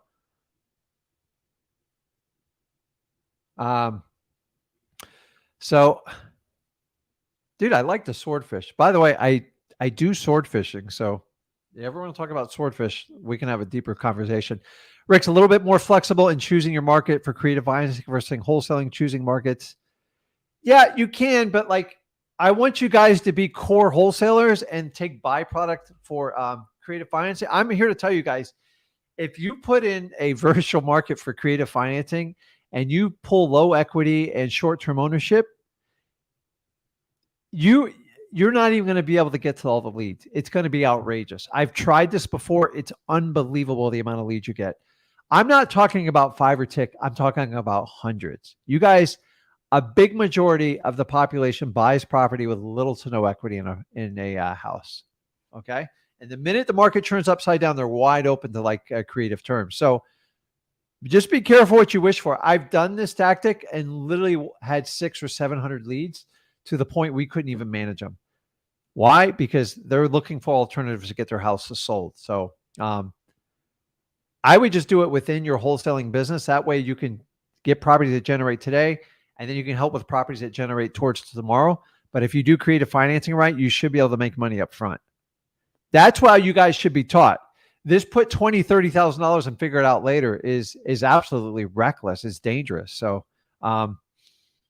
okay. So let's jump on here. Come on. Yes. Chris, what's going on, man? Hey, what's going on? I see a cat tower behind you. Yes.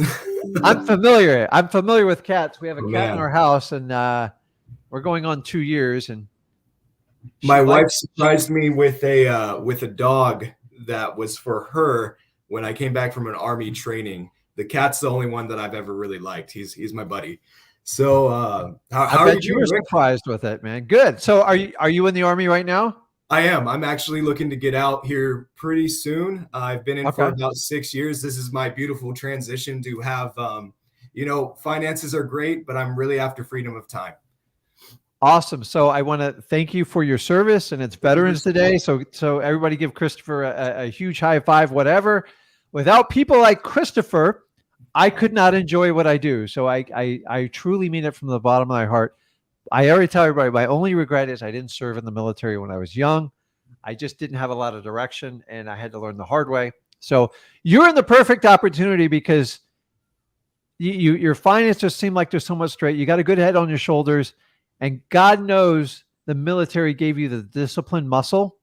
And if you can use those traits in wholesaling, yes, some of the best people I've taught wholesaling, they have a military background just because like, you guys understand where there's a will, a way, we're going to get it done. So like use your skill sets you have.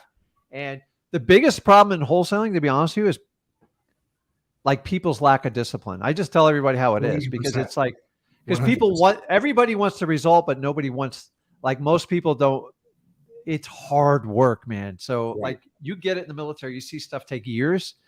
But I always tell people a year goes by really fast. So what can I help you out with? What's going on, man? So I'm in a really unique position. And first off, I want to say thank you to you and Zach. You guys are really creating a legacy. I've done about $20,000 in wholesale fees. Realistically 30 because my first one was a joint venture this year. I started learning about wholesaling through watching, the TikTok gurus around this time last year. And then I found you and Zach, and that just, I've been doing this as I was stationed in Puerto Rico and then coming back to the United States for a compassionate reassignment to help take care of my mother's health. By the way, thank you for that quick note of appreciation. Realistically, it means so much to me and anybody else who serves. Man, we're just people who've worked, a profession just like anybody else, but it's always nice to know that there is value and that people do appreciate the sacrifices that we go through. So thank you for that quick acknowledgement. Yeah, no problem. It does mean a lot. So I'm in a unique position, and here's why. I have a wholesale company and I have a realtor who has a realtor company in my back pocket. So I have access to the MLS and everything else like that. I have access to financing because he's also a bit of a mentor for me. And so, how do I capitalize on that? And then also I really appreciate you talking about, what the MIAO is with these creative financing deals. And actually, if I had one question, it would be this one. So perfect example, I went out on an acquisitions appointment last night. Wholesale number did just not make sense for them. They want to relocate due to mother's health. So there's some motivation there.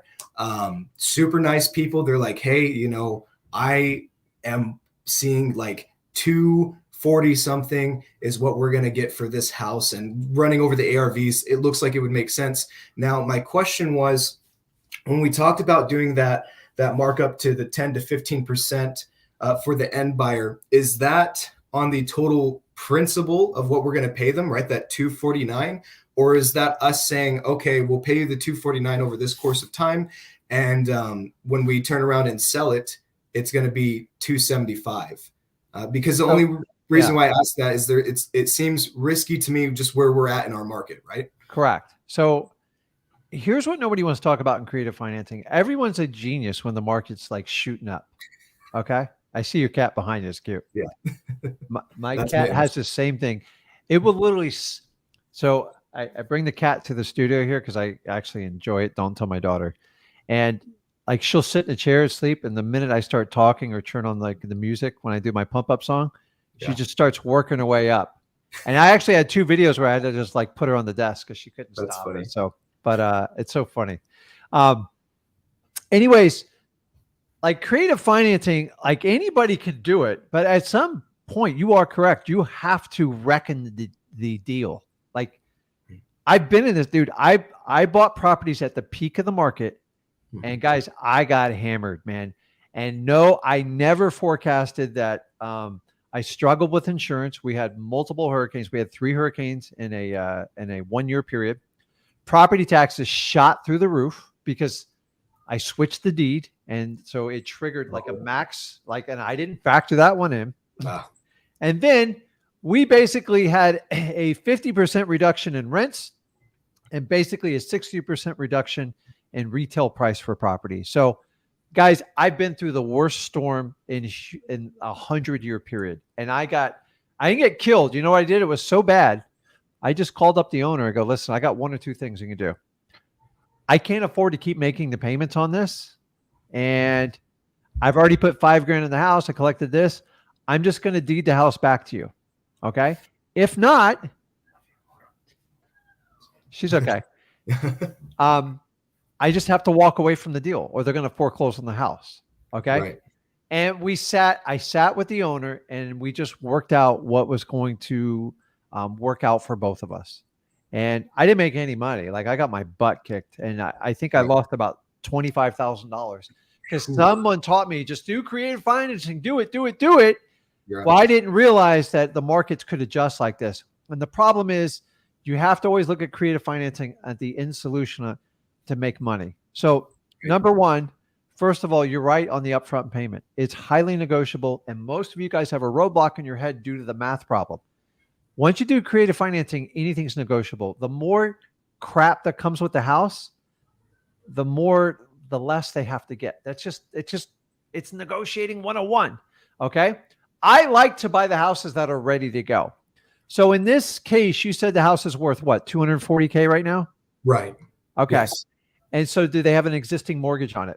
They do. They bought it back for about 130 back in 2019, 18, I believe, right before the Treasure Valley, right? Idaho, their market has just been wild. It is very unique. So, or at least it feels unique. My experience is limited for sure. So they did that, and then they pumped a bunch of money into the house. And so I've been presenting options like, okay, you guys can finish your renovations and have it ready to go, and we can do something like this.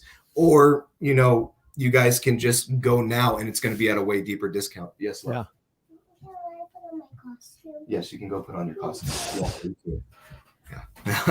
So how much work do they have left to do to the house? It's just basically paint. They have to do like a shower wall, just slap and tack, and some paint and some trim. Nothing too crazy. A bunch of finish work, pretty much. Okay, so the ARV is $240 right now, right? Mm-hmm. So I'd say like $15,000 in. You know, if you were going to subcontract it out, realistically, it's something that, you know, someone with a moderate construction background like myself could go. So guys, the biggest thing you got to ask is when you do creative financing is, you know, why are they selling it? Like, where are they going? They're going to go to Idaho Falls. So it's about, I want to say 8 hours up north for their family's health. And are they going to buy another property, or? They're going to stay with family, and then they're going to buy another property. I really appreciated the person who asked that DTI question, right? Yeah. And it's by the way, it's not super easy. And typically, like banks, commercial properties, it's much worse. They want to see a steady history of like payments. Just like if you were going to qualify for like a lease on like a high-end apartment, they want to see like 2 years of steady rental payments. Right. Banks do the same thing to us. So the seller's got to be okay. Like 2 years, like you got to give me 2 years. That's good to know. You got to do it. And you're going to have to lead that charge and help them out. They're never going to figure it out on their own. So it's not easy. And then the key is you want to work with a mortgage broker. You guys want to work with a mortgage broker, not a big bank. Big banks are nasty about it. Right. A mortgage broker knows how to wrap the package together and present it to the right lenders. A bank has one set of rules, and if you don't write that down, like, do you guys know Bank America is one of the hardest people to get a mortgage with? They're brutal. They're terrible. So, so 240, and how much do they owe on the property? Yes, baby. We'll get hot chocolate in a few. Daddy's on the phone. Love you so much. So how much do they owe on the property? That number is slipping my mind right now. I almost don't know if I got that. I may have pulled a rookie move there. I want to say they owe, I don't know. So if I'm going to take a guess on the interest rates with 4% and then them owning it for about 4 years, I'm going to say that they roughly owe maybe around, let's see. Well, they're only going to be paying. You don't get an exact number, but my guess is going to be probably around 100,000. Okay. So the challenge on like these types of deals is they have equity in the property, right? And they can't get to the point of a wholesale deal. But like, here's the problem: is a lot of people want to walk away with their equity, and this is the challenge you're going to have on a subject two specifically on this. Okay, Kinson, thank you. I love you. Sorry. Okay. So the subject two is challenging on this because a $3,000 to $5,000 down payment is not very attractive to them. Like, think about it. Like, right? No, it's not. It's not going to pass the snuff test. So, you can do a lease option. You can even do like a owner financing thing. But like, here's the thing you got to understand: because if like they don't want to do it, like you can't make them do it. Right. And I always tell people like, hey, we're not in the business of twisting arms. I really love what you and Zach put out with, you know, like, and I tell my team this, right? Because I have like 2 people who work with me on acquisitions. And I always tell them like, look, there are people out there that need us. We just have to find them. It's not every deal isn't worth squeezing every bit of juice out of it. You know, everybody can be happy. I think one of the things that Zach said was like an abundance mindset, and these gurus are in a scarcity set. All right. I love that. And with that, you know, I just want to provide these people value and make sure that I am presenting something to them. So when I ran the numbers for a possible creative financial option, this was my idea. Hey, we can come in, and if the repairs are made and it's turnkey ready, rent is going to be around $1,400 is my guess. So what we can do is we can give you $10K for you to move, and when we give you $10K for you to move, we'll immediately get a renter into the property. And that 10K comes off the principal of the 249 that we're going to pay for the property over time. Don't use the word renter. You're going to freak them out. Okay. So I'm going to get one of my qualified buyers. That's right. What you want to use. One of my qualified buyers. Because renters sound like they're going to trash it, like right off the bat. They do. That is absolutely true. So okay. I'm going to get 10K. one of my qualified buyers in here, and we are going to pay you anywhere between, $800 to $1K a month. That's going to come off the principal. And then in 3 to 5 years, we're going to refinance and pay the full. And so my idea is that even in a market that's going to take a downturn, that we could still turn that property for $250K, because we're affording someone an opportunity that they don't have in a traditional market, whatever the reason that is for their credit, that they can't get a traditional loan. So my idea is that, we come in, we collect 5 to 10K by moving a qualified buyer in there to offset the money that we've paid. Then we collect about $300 to $400 to $500 in passive income each month that kind of just gets saved to put on that property if the water heater goes out or whatever. And then at the end, in 3 years, if we're not paying the seller interest, then we can turn around and collect 30K, a little bit over 30K, right? When we go ahead and refinance that property and sell it and give them the remainder of what we owe off that 249, 240 that we agreed upon.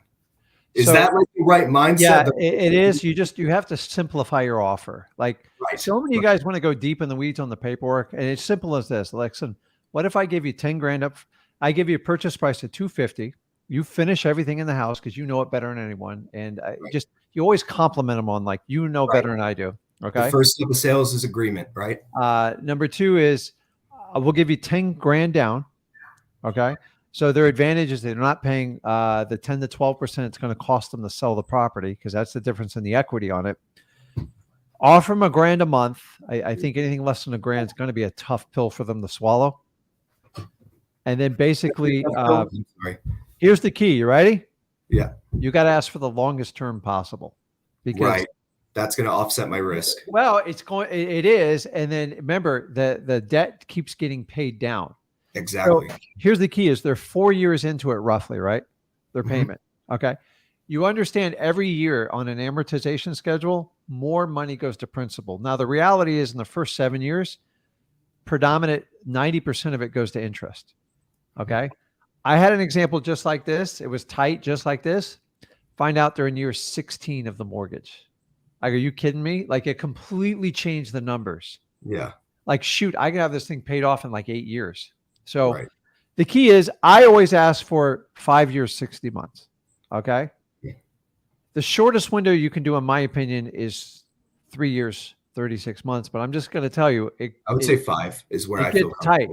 Because the idea, if you give someone 3 years to get it right, and you can get through any market with that, sometimes people fail. Now, I have an opposite mindset. There's a lot of gurus tell you, well, if they can't cash it out, you just kick them out and you resell it again and you make a ton of money. I'm not telling you, man, the reality of that, you can do it. Right. But like, you start to go into the kind of this, I'm not going to say the word, I'm going to get in trouble. When I sell someone a house, I want to help them as much as I can. Right. And that's why I got into this business, is because I want to help people. It is going to be the catalyst of building my legacy, right? I don't care if my name is out there or not, but I want a generational impact on this world of helping the helpless help themselves, right? So if you have the mindset of doing that, so you do have to live up to your original obligation with your seller. I'm not telling you to get back with that, but you'd be surprised if the original seller is you're making on-time payments, they forget about the house after 2 years. They literally so make sure they're 100% cooperative, ask for the full 5 years, and just work your way through it. And honestly, if it doesn't work out, simplify it, guys. Don't $250,000. I'll give you a price. I'll put down $10,000 and pay you $1,000 a month. And then in 5 years, I will cash the whole thing out. So whatever they owe on the principal. So the reality is, if you hit them at 250, okay, that's your contracted price. Okay. Don't get in the weeds on if I pay down the principal or anything like that. You owe them 250 and the mortgage, and then you take over the existing mortgage. That mortgage is yours. So whatever the equity capture is, from the day you contract, that's technically what you owe them. It's all negotiable though. Like you can say, well, what about the equity while I'm paying you off? If they give you a longer term, then offer it to them. Who cares? Everything's negotiable on this.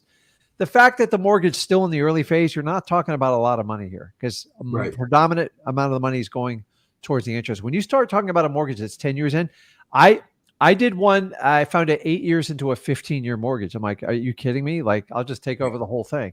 So it's all negotiable. You're right. The main thing is you want to make sure you cash flow from day one. So if you had to walk away from the property, you and your family doesn't get hurt. Okay. Make sure you have a healthy spread. I always tell people $400 or more because you can't predict what markets are going to do. Exactly. And then the idea is you want to make money at the end because remember, when you sell it, you're going to write the paperwork where your buyer pays most of the closing costs. So just like in wholesaling, we pass all the costs. Remember, you're kind of the middleman. It's crazy for you to pay closing costs. Every now and then you got to pay the doc stamps and stuff like that. If you're making a ton of money, who cares? So how you gave me that pro tip of saying qualified buyer over renter. Yeah. I'll match you for some added value. Instead of saying like middleman or wholesaler, I always call myself a transactional manager, and people seem to really like that. Yeah. What I was going to also ask, and this is unrelated, but related to creative finance. And I wanted your thoughts on this strategy because I've heard about it. I've heard people say like, yes, this is great. And then I've heard people say, no, that's a great way to lose your rear end. And that is like, I had a property in Huntington that I just had to walk away from because I didn't want to just do a deal for the sake of doing a deal. It just didn't seem like it made sense. The owners were probably out of their minds on substances. They came up to me. They're like, hey, we only owe $25K. I'm like, that's great. And then I found out that they owed about $16K in back payments on their mortgage. It's in pre-foreclosure and all of this. And they said, well, we just want to avoid foreclosure. We'll just give you the house. Right. Well, one of the ways that I saw a possible light at the end of the tunnel was going ahead, taking that over subject to putting a little bit of work into it and then doing a what's it called? It's part of the Burr method. It's a debt service relief loan on the equity of the property, and then using that to pay off the mortgage that was only about 90 grand. But the property itself would have easily equitied about 150K, and then just I mean this strategy has been around forever. A lot of people want to say they invented it. The reality is when you do any type of refinancing, you got to deal with today's interest rate environment, which is painful. Right. And you got to make sure like the math works. So if the math works and you can get qualified, the problem is, who's going to qualify for it? You, the end buyer, like it gets messy quick. So I don't overcomplicate stuff. I've bought stuff and find out after I buy it, I have to wait a year or two before I can even refinance it. Like banks are ultra conservative in today's world. So, guys, you could do anything like you want. Like when people come up, I came up with this method, that method, naming it after, dude, it's been around forever. You guys are being sucked into like marketing gimmicks. Like financing is financing. Either the bank gives it to you, the seller gives it to you, or you do a hybrid of both. When you talk about refinancing, a certain type of Bird method most people don't understand. The Bird method usually requires a seasoning period, and most banks don't want to go past 70-75% financing. So you better be buying it for like a great deal. And you guys are talking about rehabbing it and putting a renter in there. God bless you, man. So, and even when I did the Bird method when I started out, you had to wait at least 91 days to even consider refinancing it. So every Bird method I've seen people present it, nobody tells you about the downside. And there is a ton of downside on it. And the reality is the transaction costs. Did you know the smaller the mortgage you do, the more money the bank makes on you? It's terrible. That's crazy. It's like a 3 to 4% profit level for them. It's hard to fight your way up, man. So it's like every time you do this, you're eating into the equity and you're praying that the appreciation will offset it. And for like really good key properties, like a waterfront that's performing through the roof, like I get it. But if you have an average property, I'm here to tell you guys, the Bird method I've always found challenging. 70% they'll refinance it. Plus you got to do the rehab cost, the renter. Like you got to be almost getting stuff 50, 55 cents on the dollar to even make the Burr method work. And with today's environment, unless you're 30 cents on the dollar, the Burr method's almost impossible. The reality is you'd have to do temporary financing, and all temporary financing comes to an end. So I do temporary financing, but it's got to be a smoking deal. So what I'm telling you is creative financing is wide open. Everything's there's no rules. And that's the scary part. And that's where a lot of people get in trouble. A lot of people teach creative financing as you can bypass wholesaling. And everyone I've ever seen do that, tell me why you're so successful at creative financing. Well, I did 3 deals. Here's my question every time. How much money did you make? Well, I didn't make any money. I actually paid money. I'm like, so how are you better than a wholesaler? Well, in 10 years, I'm going to make 100,000. I go, man, I've been down that road before, man. It's that the problem is you don't know if you're going to make it. So we all have to survive today. So if you can do creative financing, you can be at least net positive from day one, make monthly cash flow and make money at the end, you will do very well. I agree. You can create some long-term wealth. I've never disputed that. The problem is you still have to kind of have a day-to-day job to produce. So why not use your wholesaling income to use it in these? So if you go strictly from creative financing, what are you going to do after the first few deals? And that's where people are like, I have a 90% success rate. I'm like, did you make any money today? Tell me the truth. And I am concerned for a lot of people who've done creative financing over the last 3 or 4 years, because some of these numbers, I bet they're sweating right now for sure. I would be sweating because rents are rolling back. And I think everyone will be okay in the long run. But the problem is if you get in a short-term jam and you need to create cash, wholesaling is your answer. You can't liquidate creative finance because it is a long-term play. And that's what I'm super excited about with the DMZ Zach Driving for Dollars challenge. I got my team. We're going to go out every Saturday and get our properties and all that good stuff. So last but not least, with the question on this, when I'm talking about, offering a tax advantage, what advantage am I really offering these homeowners other than kind of like a delayed gratification with paying taxes and earning some money off the property? The tax advantage is going to be for the people that have owned the property a long time and they're like free and clear.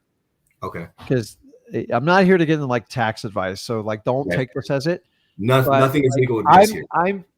I've dealt with, so I deal with people all the time with like apartments that bought it 30, 40 years ago, like some crazy, like 300,000.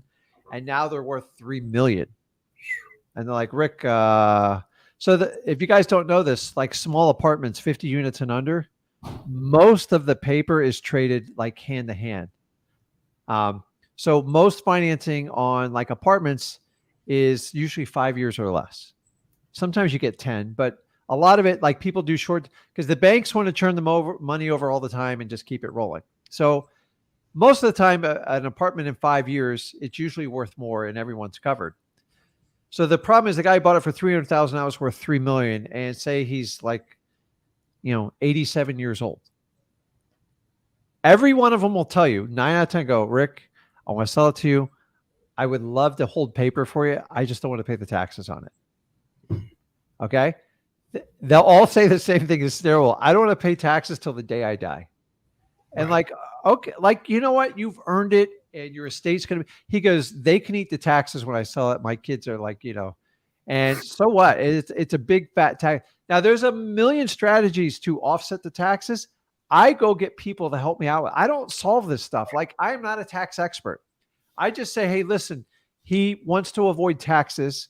How can we minimize it over the next 3 to 5 years? And I told him, listen, I want you to live. And a lot of people goes, listen, Rick, I'm on oxygen. Like I'm on day to day.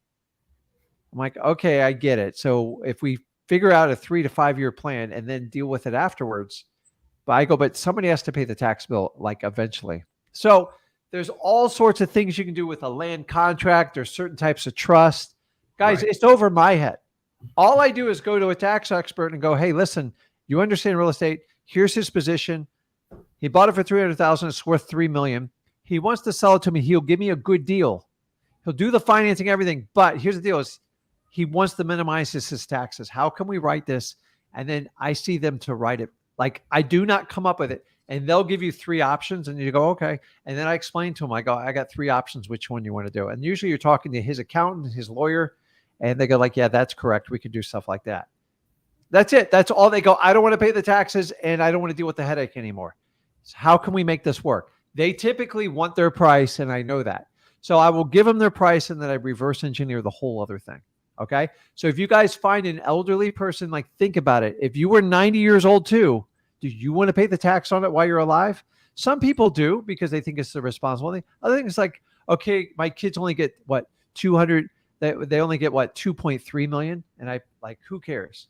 And, to me, it's crazy. Like, I don't understand that argument, but like, I understand it, but I don't. So, and there's all sorts of strategies people can do.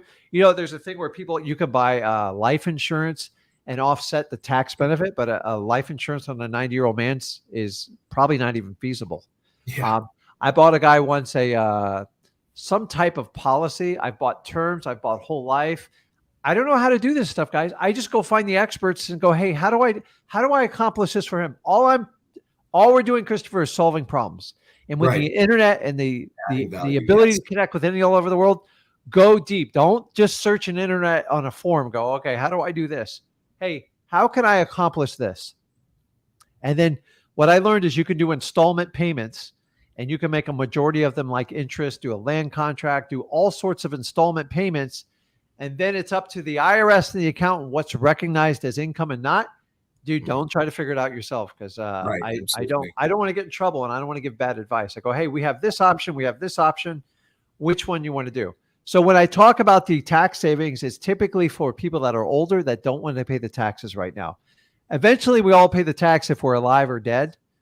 But understanding a majority of people own properties free and clear that bought it for next to nothing and it's worth millions. Now, I've seen people with $20-30 million gains. Like, I get it. Like they bought a piece of dirt, it got developed, and it's like, how do I do this? The really cool thing is it's all open to negotiations. Just find out what your sellers want to accomplish, find out what they'll do for you, and see if you can put them two together. And then go find some people. And guys, it's no big deal if you pay someone $1,000 or $1,500 to set this up for you. It's well worth it. The money will be in the deal to pay for it for like ever. So I have two deals of people like pretty large apartment complexes on the other side of the country. Both have they have the exact same issue. So honestly, this comes up in about 75% of elderly people I deal with. But I'm not like, once I figure out how to do it, I always go to like a tax expert because I don't want to get in trouble. Like, it's like, that's it. So when you hear tax, just say this, tell me exactly what you want to accomplish. Rick, I want to sell this to you for $2.2 million. And I don't want to pay taxes and I don't want to pay closing costs. Okay. Are you willing to take payments and hold paper for it? Yes. Okay. Give me 2 to 3 days. Let me solve this equation. I'm going to give you a couple options. Does that sound fair? Absolutely. And then I go meet with him and then I spend time just building rapport with him and I connect with him. And then, so then you deal with him and then you got to usually deal with his or her accountant and lawyer. And then that's a whole nother hurdle. And then what I do is I hire someone to start talking their language and I get the hell out of the way. Nice. And that's it. And then basically, guys, if you want, like want to hire in person, you can just write a simple letter of intent. Hey, I'll buy it for $2.3 million. You're going to hold a $2.1 million note on it. We're going to come up with $100,000 and we're going to try to accomplish the payments where you only pay like interest only to defer your taxes. I will break this detail down in the next 3 to 4 days. Right. And then just see if they'll sign a letter of intent. A letter of intent doesn't obligate anybody to anything. Like it creates that mental tie. Exactly. It gives you time to put the deal together. And honestly, do you want to go and hire all these people if they don't really have any intention of selling it to you? No. So here's the risk with the old timers that want to do like the tax. It's not tax evasion, guys. It's tax deferment. Right. Sometimes they will use you like a wet rag and they'll like, let's show me what you're going to do. So I don't want to spend $1,000 or $1,500 if they're just like kicking the tires, you know? Right. So make sure you have some sort of intent before you go hire someone. And by the way, if you do this right, you build relationships. You don't have to pay the consultants up front. I call them consultants. Most of them call them lawyers. You can say, listen, when I do the deal, I will pay you on the closing. And they'll do it all day long because you understand most of the stuff's boilerplate stuff. Like they just a template, they put it in this document. Tell me the numbers you want. I put it in. And here's the really cool part. If you do it once or twice, like I've done, then you have this boilerplate thing. But like, once again, I don't like to give tax advice. You just got, hey, will this option work for you? And you just plug it in and see if it's going to go from there. So the sky's the limit on creative financing, guys. You just, once again, go from a position to help people. So in your current case you're dealing with now, just do a basic, simple offer, see if it works for them, and then let them counter you and see where you wind up with. And just this is the craziest thing I say to people in creative financing. Listen, if I can't buy your house, like, what are you guys going to do? And just shut up. And a lot of times they'll go like this. Honestly, Rick, I don't know. I'm hoping it works out with you. So once I know that, I can work with them. But like, I can't make them do a deal with me. Okay. If you know listing, it's not an option. And they, you've tried every option to walk them down. Have you thought, I always throw this out because I want to get it done. If you thought about borrowing money from family, they'll usually like, what are you, crazy? Like, that's worse than working with you. That's why I'm talking to you. I'm like, okay, remember, if you walk down all these things, because if you don't, when you go to do the paperwork, I promise you, they're all going to pop up. You're going to be like, crap, I should have solved that beforehand. I think this one's going to be a follow-on because they have a realtor kind of telling them sweet nothings that they're going to be able to move it. And they're going to be able to move it for this price and this and all this. So I think what it's going to be is me saying, hey, this is what we have wholesale side. This is what we have creative side. This is what I can do for you. I go talk to the realtor, work something out. If it works, that is great. If it's not, I'm here. I'm going to follow up with you in 30 days, 60 days, and make sure you get. That's how it works, guys. Everything we do in wholesaling and creative financing is from a problem-solving thing. I'm here to tell you, like, a lot of people like, Rick, I'm just going to do creative financing. Somebody showed me and said it's easier. I go, easier? So do you think it's easier to pay full price? The problem is you still got to get the terms. Okay. And then are you going to cash flow from day one? And if you go out and do 10 deals, how much money are you going to make? Like, well, I didn't really think that far through. I'm like, because I got to tell you, creative finance, the last 3 or 4 years, you guys were stroking huge checks to get people to do it, huge checks. Now, it doesn't always mean you have to do that. But the problem is if you go out and somebody said on here, well, what if I market for creative financing? I go, hold on, because the wheels are going to come off the bus. You'd be shocked how many people will take a full price.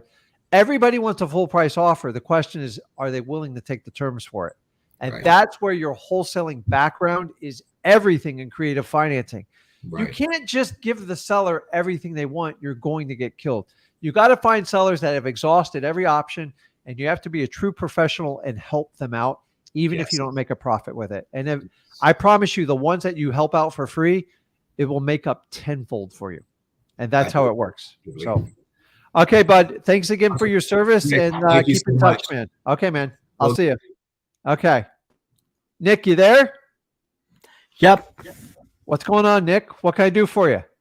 So I had a couple of questions. First of all, as far as like finding the buyer for the subject to, and I know this might sound a little elitist, why not go for a 20,000 down payment? Because it's like, if we need to find qualified buyers, and I guess my concern is I don't want to end up, if I did something like subject to, I wouldn't want to get somebody who's like going to be a squatter or who has to move out and, trashes the place before they move out. Okay. So number one, you're never going to deal with a squatter and a subject to, because they don't pay anything ever. Like squatters just move in the house by force and take over. Okay. So you do have to underwrite your buyers, like end of story, like the story has to make complete sense. So the main thing I focus on is quality people. Like, I'm just going to tell you, dude, I'm looking for clean people. But I mean, how do you find them? I guess that's my question. Oh my God. So so here's all you have to do. You basically run an ad. So you can run it electronically in paper print. The same verbiage works for all of them. No bank qualifying, low down payment. You're going to get buried. Okay. Do you guys realize how hard it is to get a mortgage these days? I don't think you truly. The reality is banks only want to give mortgages to people who don't really need them. Okay. The banks they qualify on 3 things: your DTI, your debt to income ratio. How much are you spending now? And are you spending more than you make? If you're not getting a mortgage. Number 2, they want to look at your history of income, and they're looking over 24 months. Okay. You can't BS a bank on your income. It has to be W-2, and they're going to look at your tax return. Okay. And number three, they're going to look at your credit score. Okay. You're going to look at all same three of them. Okay. And the best way to do that, if you want to accomplish that, is simply work with a mortgage broker. Okay. Why? Well, Rick, why do I want to pay him a fee? Honestly, it covers your butt. Like, so in a lot of states, and I'm not getting into the legalities, is you got to make sure that the people buying the house are going to be qualified enough to buy it in the end. Now, you can repair anyone's credit, but I can't fix your job income. So the main, I don't care so much about their credit. I'm looking for cleanliness. I'm looking for the type of pets, the down payment. And biggest thing I hang my hat on is your job history income. And if it's sporadic, that's what you're going to deal with. And I only look at the history. As far as the down payment, I want the biggest down payment I can get, Nick, like end of story. When I'm talking about the down payment is to your seller. If you give them 20 grand, you have to accept at least 20, 25. And you're going to like, it becomes challenging because sometimes the market doesn't yield that. We're all in different markets. So the smaller the down payment you do to your seller, the more flexible you can be on the type of payment you take. Some of these houses are, some people are in lower income, $10,000 to $12,000. So what's the rule? Think about this, how much do you have to put down for the lowest payment on, like, if you qualify for a mortgage to buy a house? What do you think is the normal down payment? I honestly have no idea. So probably 5% is the minimum, and the bank doesn't like it. Like, you're going to pay PMI and all that other stuff. So say it's a $200,000 house, which we agree is a very low income house these days. 200,000 times 5, that's what, 10 grand, right? Mm-hmm. Okay. So you got to like look at it from the bank's perspective. Like 5% is the minimum you would ever take on a down payment on a house. Okay. So here's my rule. Whatever you give to the seller, make sure you can double that.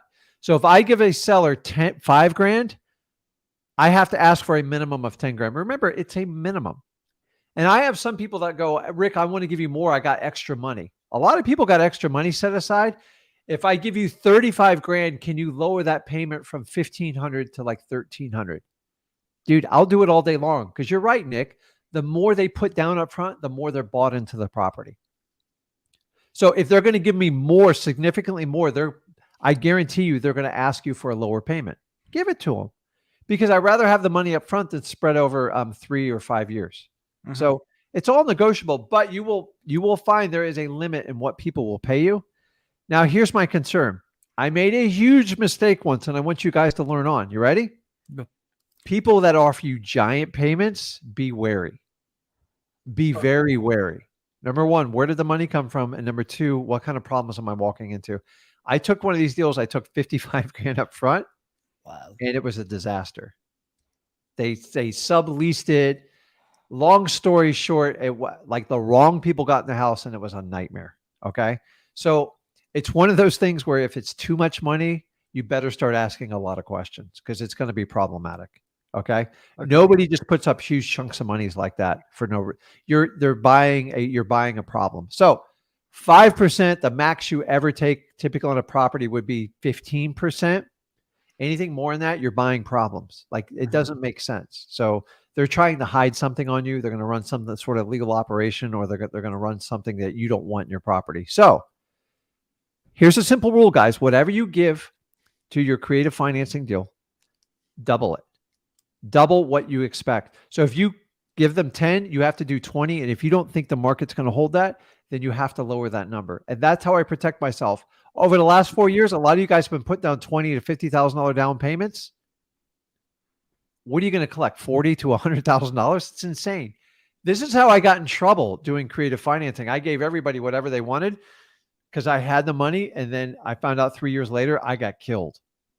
So I learned cash flow from day one, cash flow each month, and cash flow at the end. And you'll do these things over and over. And you need to understand that. So do you understand my rule? Like whatever you give to the seller, you want to get double from your buyer. That way you're protected.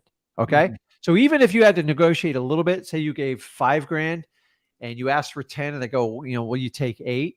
I'll take 8 if I have no other offers. But if I get offers as high as 20, I'll take that too. You are not going to get a squatter in this type of deal. And remember, they have to fill out an application. guys, spend the $25, $35 and do a full background check on them. And you can charge them that fee when you do an application that's perfectly legal. Squatters will never pay you a dime. They're never going to stick around for a background check. They'll never make it through your qualifying process. Okay. You do not want to be selling these things on Craigslist. And by the way, I use realtors a lot of the time to find high quality people. Guess what the realtor wants, Nick? There's only one thing. Commission. There you go. So just make sure the commission's built in. And if you get a quality buyer, it's sometimes worth doing it. So, okay. Second question, as far as virtual markets, are like Kansas and Oklahoma good markets as far as that? Because I guess my one of the issues that I'm having with the virtual markets is I don't have people who can go check at the house or wherever it is, and I almost I'm more interested in just getting them under contract.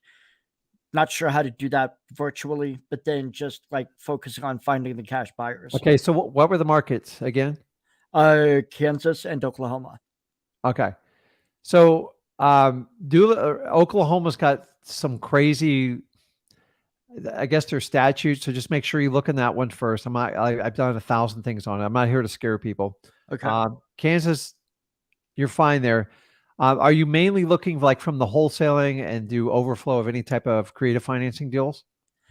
Or are you looking extremely just from creative financing? No, I'm just doing I want to do the wholesaling. I just want to find, like, I just want to get something, get it under contract, and then.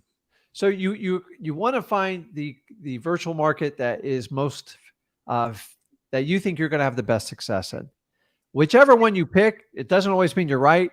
I always tell you the best way to do that, because remember, once you do a virtual market, you're not confined. You can go to any market you want. So find the one you think you're going to have the best success. The best way to do it without guessing is use the trick me and Zach teach you, which is reverse engineer current wholesalers that can't help but brag.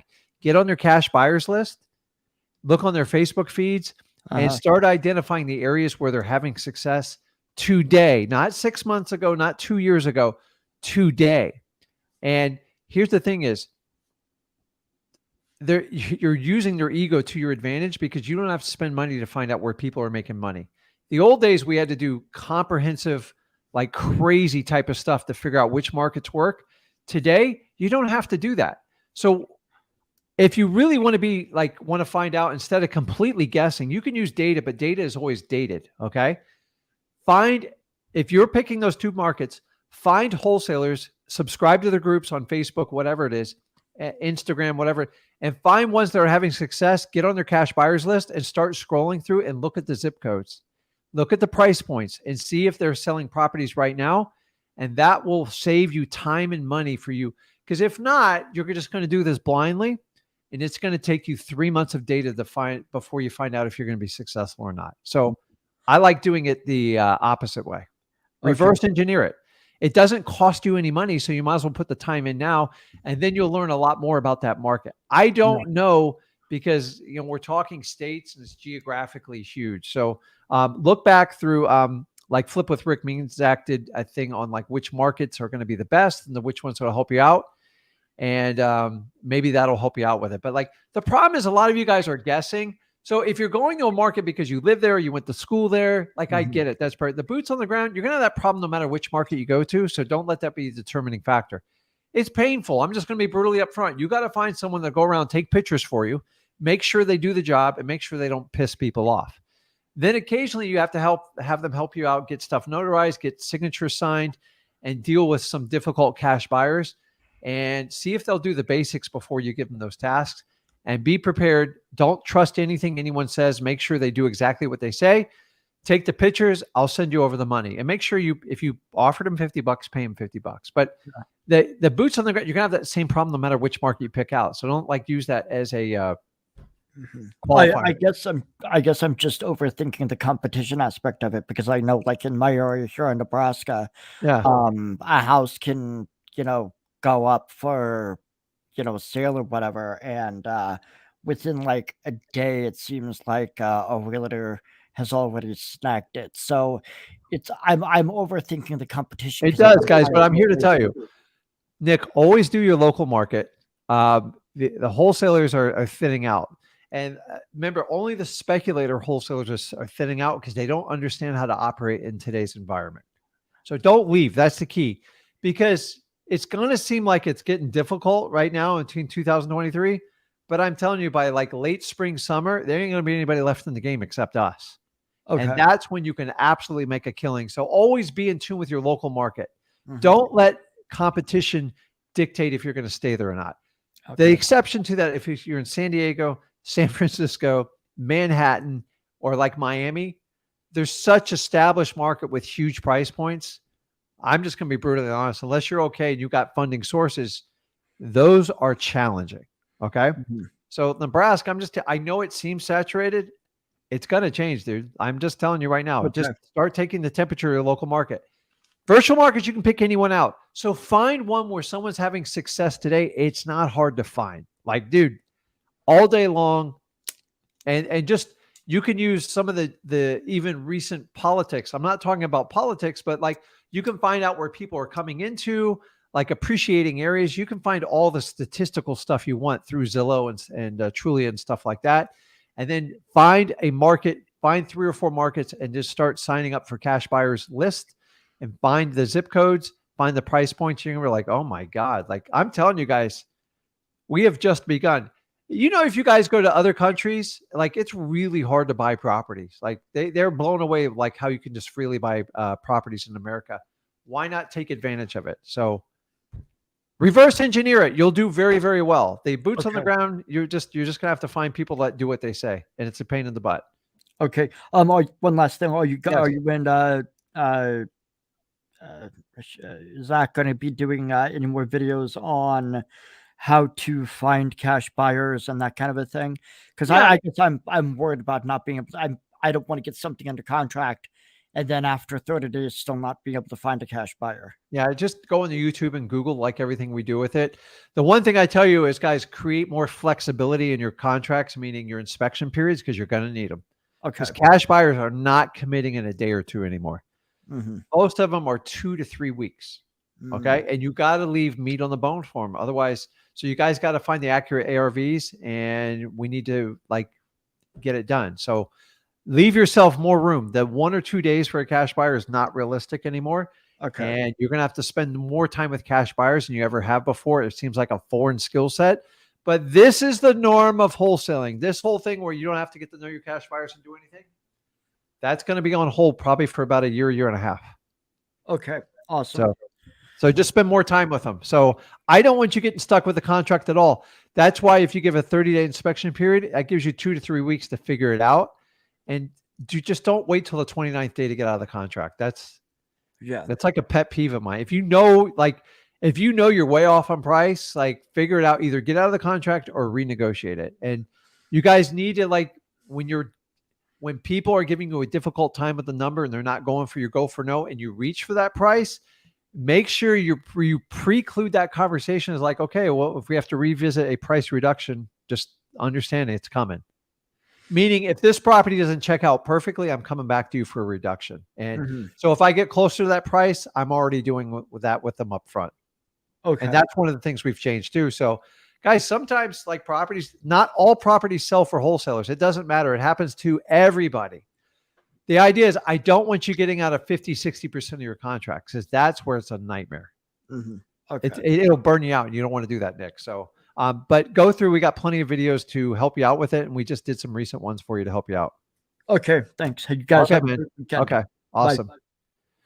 Okay, guys, that is it. I got to wrap this up. Tell me if you guys like the 1 o'clock Eastern time. I know some of you do. I missed some of you guys on. So today's Friday. So me and Zach survived the hurricane. We're fine. I'm getting tired of these hurricanes because I've never had one this late. So we kind of changed this week up. I'll let you know what the schedule is for next week. I'll be back on Monday. I'm going to do 8 p.m. Eastern. Zach will be on Sunday. And you guys can always connect with me on Facebook and in the comments on YouTube, guys. I appreciate it.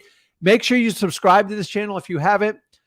Put in your comments. And also, if you guys want to check me out on my YouTube channel, Rick Ginn, you can also check out my son on Zach Ginn. And I'll see you guys soon, man. Go out there, get some